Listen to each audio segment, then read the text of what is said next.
Sorry we got cut off there. Anyway, we are continuing on with our read of Hope, Project Middle School, written by Alyssa Milano and illustrated by Eric S. Keyes, published, of course, by Scholastic. So we were right there in the middle of chapter, I believe, 13, yes, when my phone decided to stop recording. So here was chapter 13, when she was getting home, really sad and disappointed, ignoring phone calls from Sam. Her dad came in to help her since she has ruined the science fair entry. Let's see how this goes. Dad rubs his chin the way he does when he's trying to mentally untie a strong knot. Project after project, experiment after experiment, my dad has been on such an amazing success streak. He works hard and smart. I thought I was doing everything right to be a success too. I saw myself as capable of following in his footsteps. Boy, was I wrong. Is there anything you can do to fix it before then? He asks. I shake my head, the tears now flowing down my cheeks. Dad moves over to the bed and puts a comforting arm around me. Cosmo jumps into my lap, and I put aside the planet pillow to make room for him. It's all on camera. I gesture to my phone sitting on the desk. I don't know why I spent the last few minutes reviewing the embarrassing scene over and over. Maybe I really am my own torturer. Thankfully, Dad's not asking to watch the drama, nor is he picking up the phone to check it out himself. So, how did it all go so wrong? I tearfully tell him about everything that happened, sparing no detail so he can get the full miserable picture. I also tell him about Connor and his boys. Well, Dad says with a sigh, sounds like you weren't being true to yourself.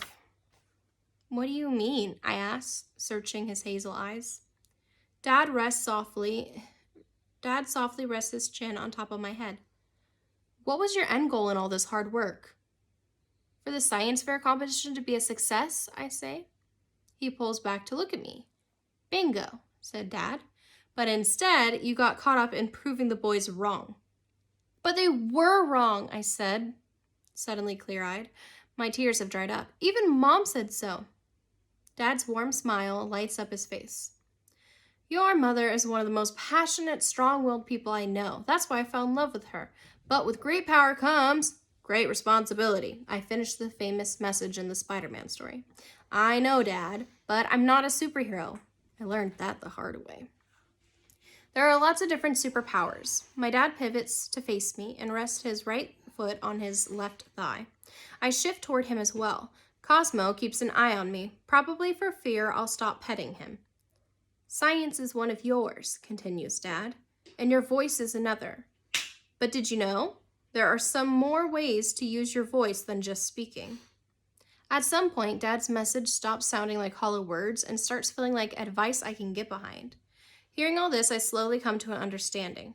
So instead of worrying about proving the boys wrong, I should have shown them they were wrong by doing what you're good at, my dad hints, which was the science project, I finish.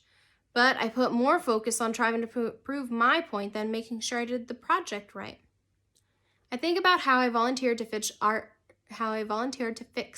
all by myself. Having at least one other person working with me could have made all the difference.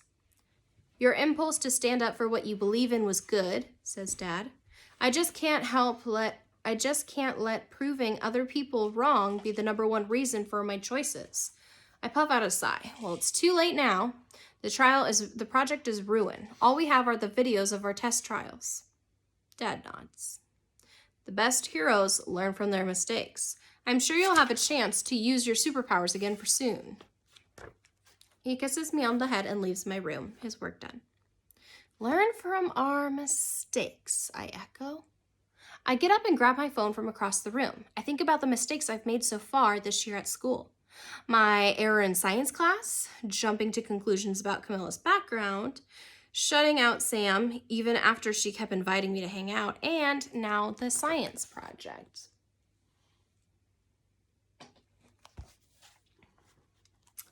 One thing is suddenly clear. I owe a lot of people apologies, starting with Sam. She needs to know that I'm not upset at her. Well, maybe a little annoyed that she hasn't made time for just the two of us, but I'm working through that. Besides, I realize I've been busy making new friends too.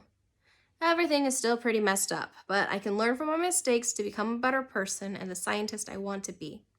I gasped, suddenly inspired. An imaginary floating light bulb pops open above my big hair.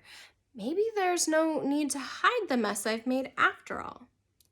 It's a half hour before the first bell on Monday morning. I take a deep breath before I reach out for the doorknob, turn it, and push open the door. Inside the Robotics Lab is a disastrous project I'm not sure I can handle seeing again, along with all the members of the science club who I'm not sure want to see me again. Both the project and everybody's hopes seems like they're in a million pieces. There's a whole lot of puzzle pieces to put together, but I've got to try. Henry is standing the closest to the disaster zone, his arms crossed in front of his basketball jersey. Connor is here, but he's the farthest away from everyone, sitting on the tabletop at the back of the lab. Camilla is seated at her usual seat looking lost. Grace is standing next to the window, staring outside. Thanks for... I croak like a bullfrog.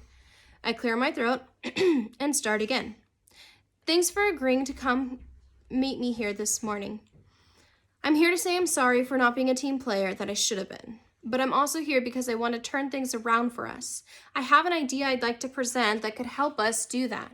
But I understand if you'd rather not go with it. We were just sitting here talking about our lack of ideas, said Ezra. So it wouldn't hurt to hear yours. Connor heaves out a sigh, and the table creaks as he pivots. But he doesn't leave or say anything in protest. I give them the details of the plan I've been mulling over. They listen, and it feels good to be heard. Camilla and Grace build on the idea together. Camilla's at the whiteboard jotting down all the suggestions everyone has as we brainstorm together. Henry gets to work as we speak, already inspired to start creating the things we'll need. It'll take all of us pitching in to get it done. On time, says Grace. So let's do this, said Shep. And that concludes chapter 13.